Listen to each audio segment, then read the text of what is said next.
Welcome everybody to Stone Cold Steve Austin, the Broken Skull Sessions on Tap Out Talk. And today, we're going to excellently execute.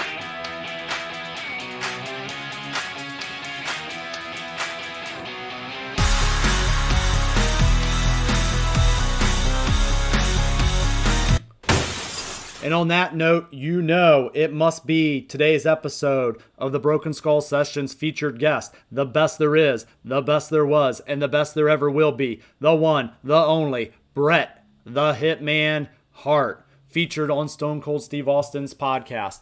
If you guys are first-time viewers, and if you're returning viewers, you know how this works. This is the podcast of the podcast. We break down an hour-and-a-half long show, all in less than 30 minutes. And we talk about all the highlights and the delights. And if that's enough to get you the idea of what's going on here, that's great. And if it piques your interest and you want to hear more, you can go on right over the WWE Network and watch the full thing in length and hear more. So by all further ado, let's go ahead and hit the glass.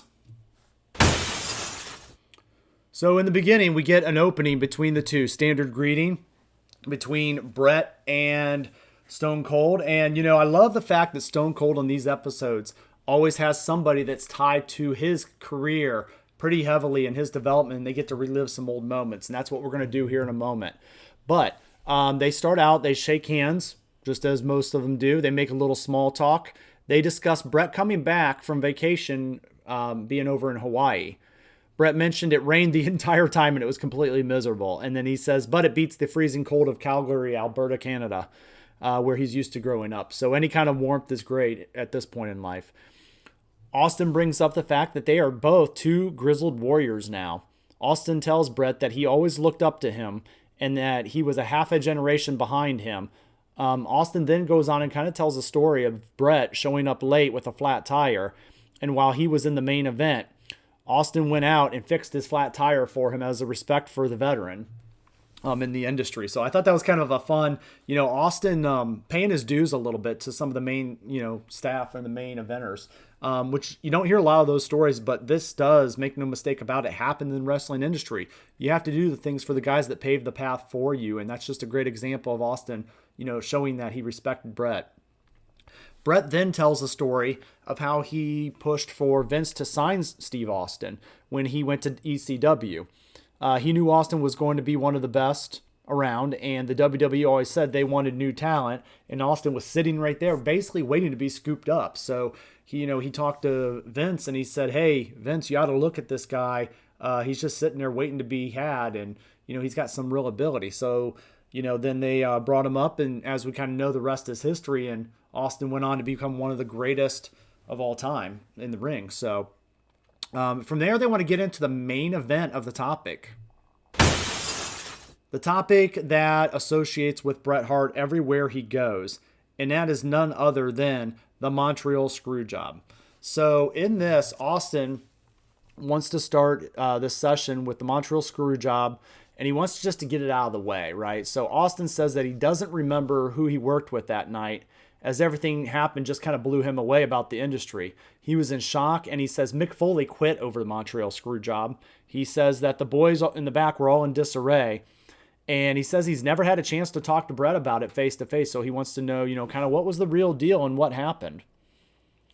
BRET basically goes into record and says there was just a lot of dishonesty in the WWE at the time, and he said that Vince told him that he couldn't afford the contract anymore, as BRET has mentioned in the past, and Vince was even willing to help BRET negotiate a deal with WCW if needed.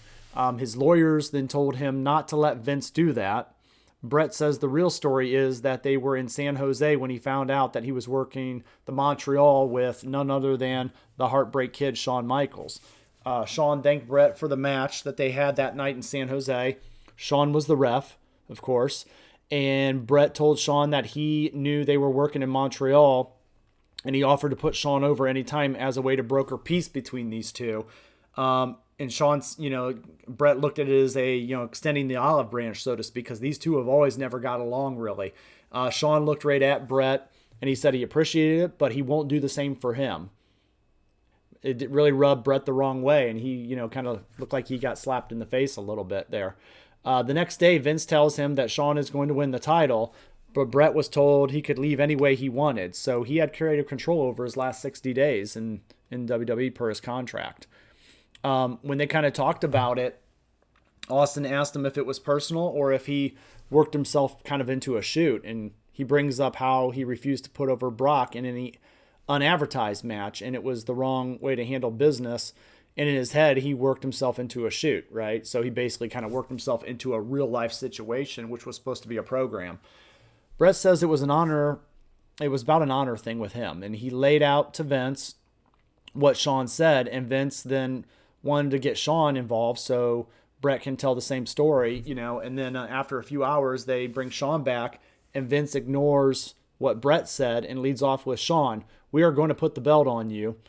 Bret said he didn't agree to that, and he didn't see Shawn again until Montreal. So it's kind of weird because Vince, in a weird way, kind of stirred this up a little bit between these guys. Bret told Vince that he didn't want to go up to WCW until the night before the show, and Vince laid out that Bret would be jobbing to Shawn in every match possible if he stayed, and that was when Bret knew he just needed to leave and go on to WCW. So, Austin kind of brings up at this point the fact that, Vince was probably just trading in for a younger horse, and Bret just wanted to prove to Vince that he was worth the money that, and says that it bothers him to people to think that he refused to do business. He feels any wrestler who's valued their worth would have done the same thing. Bret looks at himself as, having standards. Vince then lays out again how Shawn will win, and Bret says it won't happen, and he offered to drop the title to anyone else or even Shawn the following night on Raw. To Shawn, for him to put him over would be a huge to try to put him over in Canada in Bret's home area. So from here, it's interesting, right? Because I kept during this podcast thinking of Wrestling with Shadows, which is an independent documentary about the Montreal Screwjob. If you guys have not watched it, I highly recommend you guys give it a watch. It is the unbiased version of it, and it's not a WWE production, so you're getting the real deal with some behind-the-scene footage from that show of what was supposed to happen that night, and so how the story really unfolded. From here, they show footage of their match between Bret and Shawn, and, as Steve and Bret talk about it, and he says, I always love when they do that. He's basically, he loves to do that on this show. So they show the footage, they talk through it. Austin kind of likes that. It kind of gives them something to relive. Bret says he was heading to the ring and thinking it was a schmoz, right? And then he says Shawn was quite chummy with him, and Bret's goal was to deliver a great match. He just wanted to leave out with his head held high. He brings up to talking to Earl in Detroit, the referee, Earl Ebner, and Earl swore on his kids that he would never screw Bret. When he saw Earl was the ref, he felt like everything was good. He talks about Pat Patterson coming up to him, and he doesn't think Pat was in on it, honestly. But it was Pat who came up with him to do the sharpshooter spot, which put it into place for the screw job count to happen. He says that he knows Earl was in a rough spot, and he never blamed him and admits that he may have done the same thing. So the match overall was a fantastic brawl. They went through the crowd, and Bret says that all went to plan. And he goes, and then we from there see the spot with the sharpshooter, and Earl calls for the bell while Vince does the same thing on the outside of the ring, where Vince McMahon always never sat ringside unless he was commentating back in the 80s and 90s. But the reality is Vince was out there for a purpose to make sure things went to his part. Austin brings up Shawn and says that, Shawn says he wasn't ever a part of it, but clearly he was. We see Bret spit in Vince McMahon's face at this footage and then trace WCW in the air. Bret was fuming, and Vince was out there to kind of get Shawn out of the ring and get all the fury of Bret to him. Bret then talks about working for 14 years and he never complained about anything. He's like, I was a good soldier, basically, and I followed the WWE, did everything that was best for business. And then as they continue on, they get more into the Bret and Vince McMahon, side of all this story.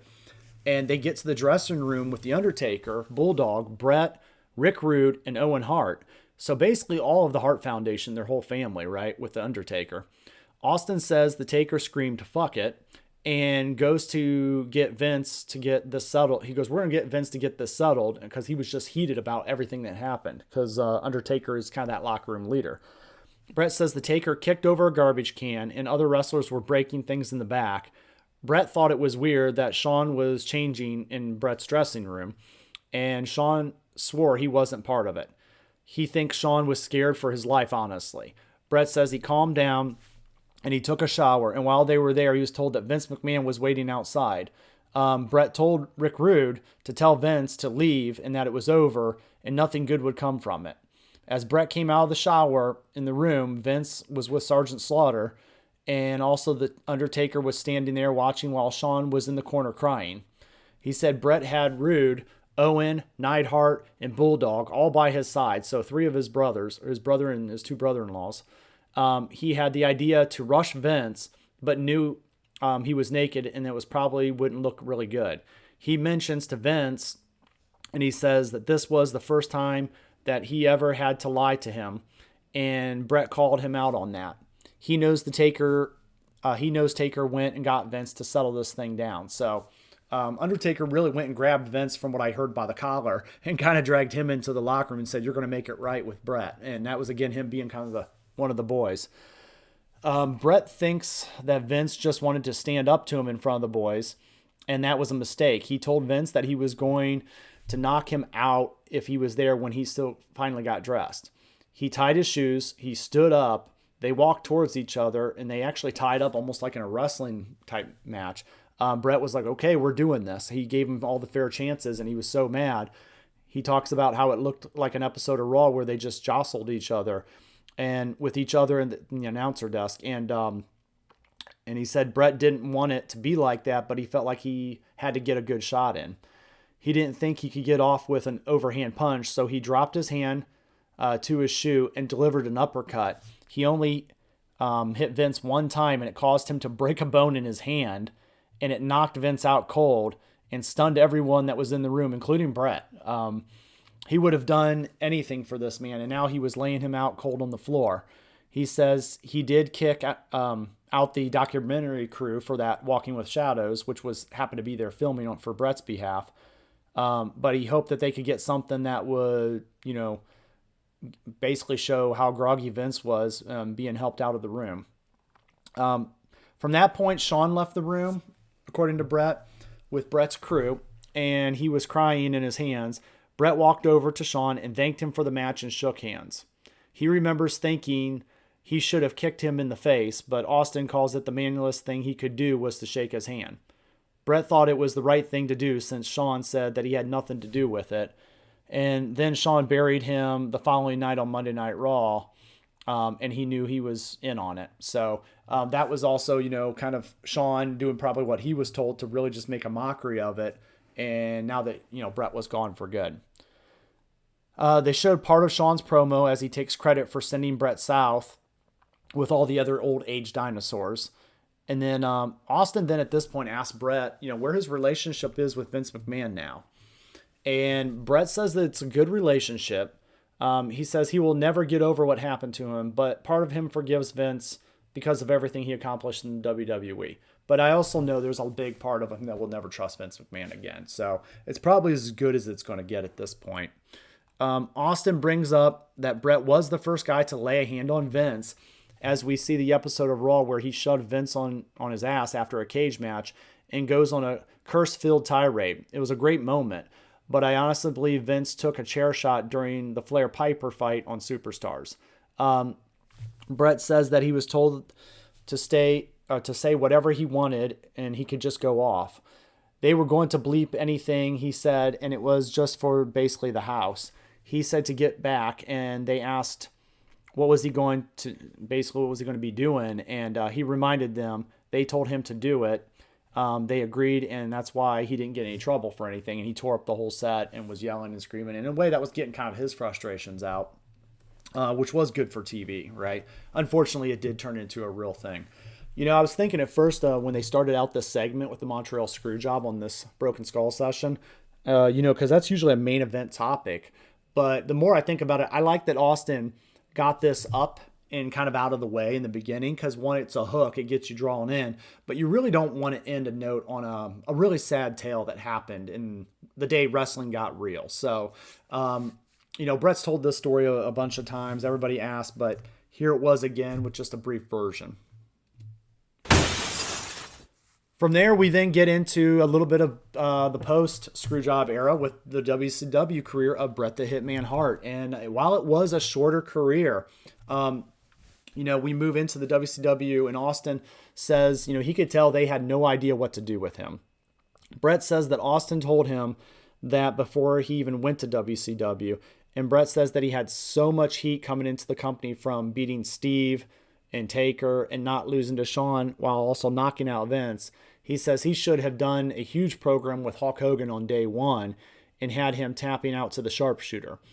I get where Bret is coming from, but WCW had to finish out the Sting Hogan program at the same exact time, so Bret was just coming in at an awkward time. And now Bret beating Hogan and then moving to Sting while the NWO tries to play them off on each other also may have worked. I almost would have held off on Bret Hart's debut. WCW sometimes did their hot shot booking where they just brought guys in because they could have them.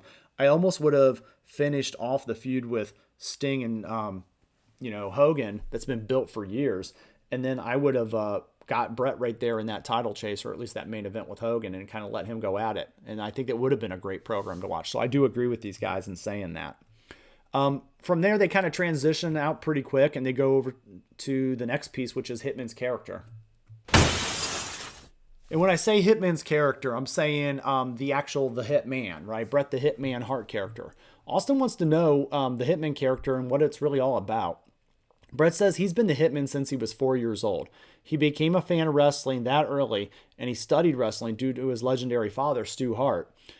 He had a very big grasp of the business early on as he could, and he thinks the fans loved him because he was so different than Hulk Hogan. He was the guy that loved to tell stories in the ring. It came across as real and genuine because Bret's life was wrestling, and it was real and genuine. He felt people loved and he had a very believable style in his matches, and Austin says that Bret's was believable and he had the ability to sell so well. Everything Bret did was so precise and had the ability to look like he was in a real fight. Bret says the best wrestlers were wrestling fans first. He says, I always believe that. And I truly believe that myself. I do believe some of the best wrestlers were always wrestling fans at heart because they have a passion and a true heart for the business that they can put into play. And they have so much knowledge and material from years of watching. He would put himself in the shoes of the fans, and he would do what he felt like he would like to watch. So he kind of became that character early on, but it just evolved. And it evolved from there, from him being the excellence of execution. From this point, we get into some of the classic opponents over the Bret Hart career. And I like that they kind of steered this way because we want to celebrate Bret's successes. So Bret talks about classic matches, that they had, and there are ones that people will talk about for years and years later, and they still hold up. He brings up his match with Roddy Piper at WrestleMania 7. He brings up his match also with the British Bulldog at SummerSlam and Mania with Austin, and then also Owen Hart. So, as they kind of go in, those all were classic matches. I remember some of the Bret Hart, Davey Boy Smith matches. Those were fun to watch. And then Austin and Hart, those were, again, just matches that honestly helped make Austin and Austin 316 in that whole world. Austin brings up their match at Survivor Series in 96. And before the match, they worked a few times over the house shows in Texas. Bret saw Austin work a match with Shawn, and he loved it. He told Austin that they could have a match anytime, and Bret says that he knew that, he could do great stuff with him. Back to the Survivor Series 96 match, and it's just fantastic. They show highlights as they talk about the match, and I just, basically, they go, and I want to see more of this kind of stuff in these interviews because it's great to see this, analysis of both guys involved. The finish sees Austin going back to his roots with the $1 Million Dream when he was known as the Ringmaster, and Bret kicks off the buckles and rolls up backwards in a reverse somersault for a pin, pinning Austin's shoulders down. It was basically the same finish that he had to Bret's match with Roddy Piper. Austin laughs and that he could see Bret's reaction as he was blown up, and Bret again laughs as it was his first match in 7 months, but Bret calls it a 4-star match. They go a little bit further and they talk a little bit about wrestling with Owen and an Owen Hart. It was interesting to be able to have these, classic matches with Owen. And it was, to my opinion, it was still one of the greatest WrestleMania opening matches of all time. It was the first match on the WrestleMania 10 card. From there, continuing talking about, Austin, we get into WrestleMania 13. This was the match that made Stone Cold Steve Austin, crimson mask and all. This was the iconic image of Austin bleeding and not tapping out to Bret. And Austin never lost that match, but Bret technically won. When they moved there, it was one of the greatest matches in professional wrestling history. The match was going to have a double turn, basically. Bret says that Vince called him and told him that he was going to talk to him about turning him heel. Bret went into this match as a babyface, and he was kind of a heel by the end of the match. And Austin went into it as a heel and flipped into a babyface by the end of this match. It was pure genius. Bret didn't want to turn heel because he would be losing on merchandise money, but Vince promised Bret he could talk to him, that he could talk him into it in 5 minutes, basically. He showed Bret a list of 5 guys that he'd be able to work with as a heel and 5 guys as a babyface, and the prospects of who he could work with as a heel definitely intrigued him more. Austin then tells a story of sitting at home with a busted knee and hearing on WWE program that he was going to be a submission match, and he was pissed because he wasn't a submission style wrestler. Bret says he felt it was too early for another match, as they felt they should, have had another match with each other around SummerSlam. He was told in August that it was going to be him and Shawn at Mania 13, but Shawn had his whole lost his smile moment, wanting to avoid Bret because, again, they had issues. And Bret still isn't sure if it was just an injury or if it was legit, but he kind of believed it was. Vince told him it was obvious to do with him and Shawn, and instead it would be Taker Sid for the WWF title. Bret felt it was too soon to do something with Austin again. Well, Austin is the one that told Bret that he was turning heel that night. They met with Vince and kind of mapped out the finish to the match. Austin wasn't sure if he was going to work and get double checked with the Vince swore it would work kind of moment. They talked about the match, and Bret said that if Austin was going to be passing out, that he needed to bleed. Austin agreed, and he said that Bret told him he would help him get color, as they call it in wrestling sometimes. They call getting bleeding getting color, at the time when nobody got color, so it made it even more special. They were given permission to fight in the crowd, and at this point, Ken Shamrock from the UFC days, who would later go on to have a wrestling career, was special guest enforcer and referee in this match. And he was there as the bodyguard to kind of protect them both. And that made sense. Bret talked about it being a submission match and how the only one that he had was with Bob Backlund, and calls it the worst match of his career. He says, no offense to Bob, but submission matches are hard and they suck. And he said Bret kept relating to it to a high school fight, and that's how he pictured it in his head. Bret says their match emulates any good UFC fight, as it seemed real enough. And he says that the ball shot Austin gave him was great, and no one of the ones that Ric Flair gives. Ooh, he burned him on that one. But he said definitely, it was a great shot. We get some video from the match, and once I'm done here, I'm going to basically go look at this again. But he said just a tremendous match overall, and easily one of the greatest of all time. Bret loves that the fans were still cheering for him as he walked out and admits that he was thinking that the match wasn't going to be as great as it was. Austin put over Shamrock for bringing out a lot of star power over and doing a really great job of just not overshadowing them, considering he was such a big UFC star at the time. He was perfect in his role, and he just let them beat the hell out of each other. They discussed the various spots in the match. Austin laughs, taking a drink from a fan's Coke and grabbing it from the stadium. There was also so much great insight to these two as they talked about this match in this program. They talk about setting the table up for things they would happen later in the match. Bret laughs that he is a good guy in this match, even though he's using a chair and anything else he can. But I think it just showed the Hitman's desperation to beat Austin at this point and kind of give Austin, the raise. They then are setting up the story in place. Austin fires up and he destroys BRET with a chair to, a monster face reaction. We get Austin hitting his head on the barricade in that chaos. BRET then gigs Austin just a few inches away from the fans without anyone noticing.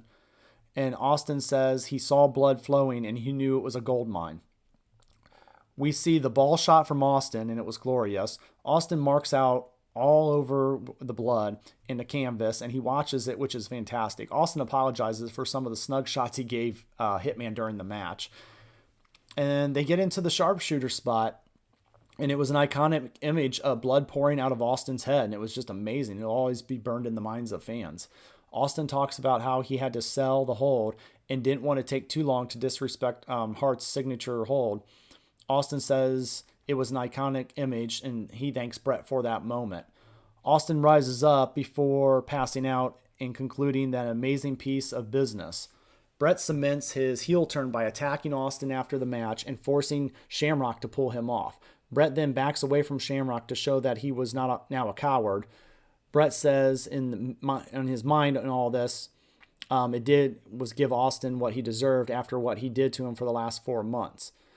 We see BRET walking out with fans, giving them the finger. Austin calls an audible as he told Vince that he needed to hit someone with a stunner because his character didn't trust anyone, and that's why Kyoto ate the stunner. So the other referee ate the stunner during this match. Go back and watch this match if you guys haven't seen it. WrestleMania 13, Austin versus the Hitman. One of the greatest WrestleMania matches of all time. From there, we get a little bit into some of those other iconic matches. We talk about the British Bulldog, and these two had an iconic match at SummerSlam in '92.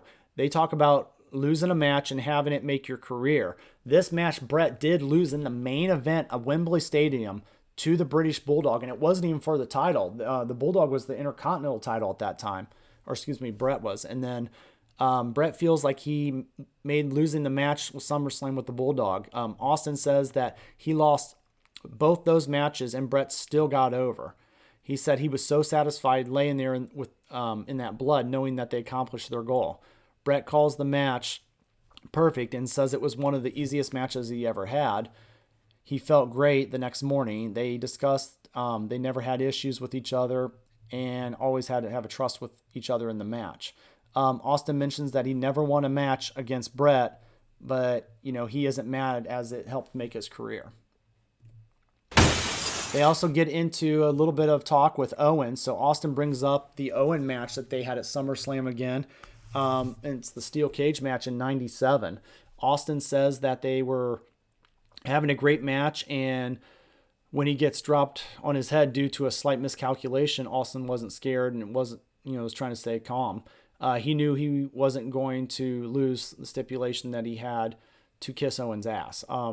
So we get a little bit of called for a roll up. Owens, the worst one of the history. And he says that the match changed from a technical wrestler brawler to really create what Stone Cold was.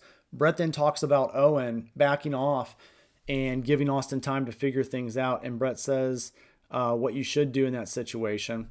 BRET and then, of course, talks a little bit about Owen's legacy to be, the idea of being in the Hall of Fame. But BRET knows Owen would want to be honored. And that's where they leave the topic, really. So it's interesting, right? I remember this match, and they were talking also about BRET and Owen in the steel cage match.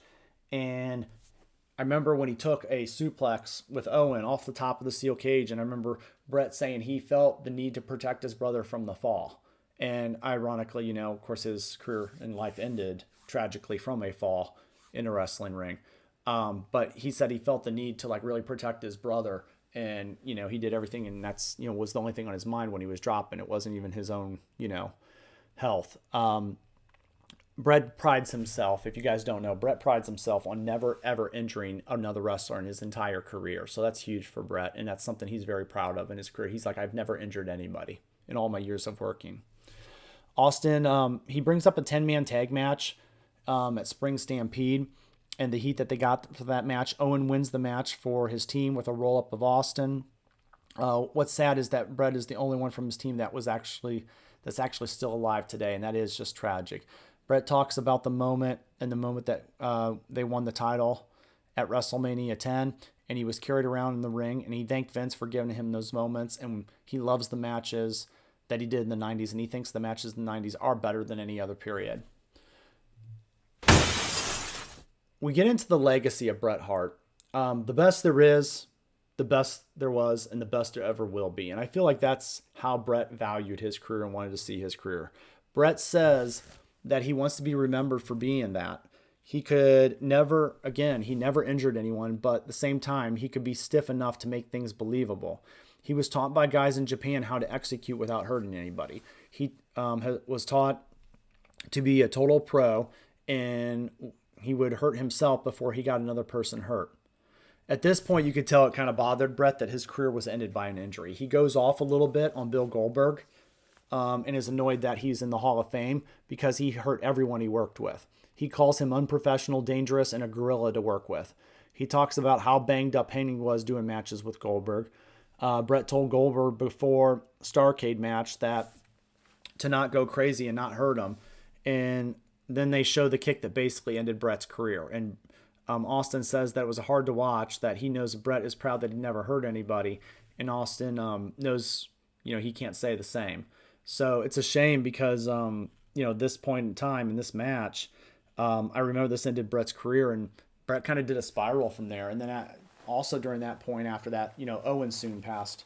And so this was like tough, challenging times for Bret. It was sad to see Bret's career get ended by a guy that, was unsafe in that sense. So also kind of talking that fateful kick, all he really remembers is he was in the ring, Goldberg whipped him to the ropes, and he hears something like, watch the kick, but by then the kick was right in his face. So Bret kind of goes on, and you could tell he's a little angered by his career ending on that. He said Bill has apologized over and over again, and Bret's, forgiven him enough, but, he still can't help but, kind of be a little resentful of it. So we get to the bottom line. They start wrapping up with some footage from Kuwait where Austin is trying to make the Bret break character. It's fun stuff. Austin says that he's never been able to drink beer in the ring with Bret. So they do it here on the show as we end up closing. And this was amazing and easily one of my favorite episodes of the series so far. I feel like there was a lot of stuff I already knew in this podcast. But that's because I've read Bret Hart's autobiography that I have on my shelf. It's called HItman, My Real Life in the Cartoon World of Wrestling. And what I like about this autobiography compared to a lot of others is it's not produced by the WWE or edited. This is an independent book that Bret Hart wrote, coming in about 550 pages. So it is a long read. You feel like after you're done, from his childhood all the way to his ultimate retiring, you get every aspect that is unedited and unbiased from the WWE of how Bret really felt about his career. And I think it just clearly wraps up everything. So I felt like we got the mini version of this in the podcast. But I feel like if you guys really want more, go check out that book. You could probably get it on, online for about $6-7 at this point now. But it's definitely, a good read and probably one of my favorite autobiographies. So the bottom line of this show, we get a lot of highlights and delights. It was definitely good to revisit the Montreal Screwjob, but honestly, I would go watch Wrestling with Shadows if you really want to watch something that explains that in detail. And if you really want to know about Bret and you're into reading, check out his book. But this show definitely, I love the scenes of the footage, and I love Bret and Austin talking behind the scenes about what happened. But at the end of the day, you could, even though I enjoy this, and Bret's one of, my wrestlers that I enjoyed of all time, this is maybe a missable one. If you wanted to see it, it's not bad. So if you haven't seen all this other Bret Hart stuff, then, give this one a look out. They do a good enough job on the production. So hopefully that helps. And we're going to go ahead and get out of here for the day. But this has been The Bottom Line and the Stone Cold Steve Austin Broken Session. Guys, I just want to say thanks for watching. Like, share, subscribe. It helps out the channel. And for now, it's game over.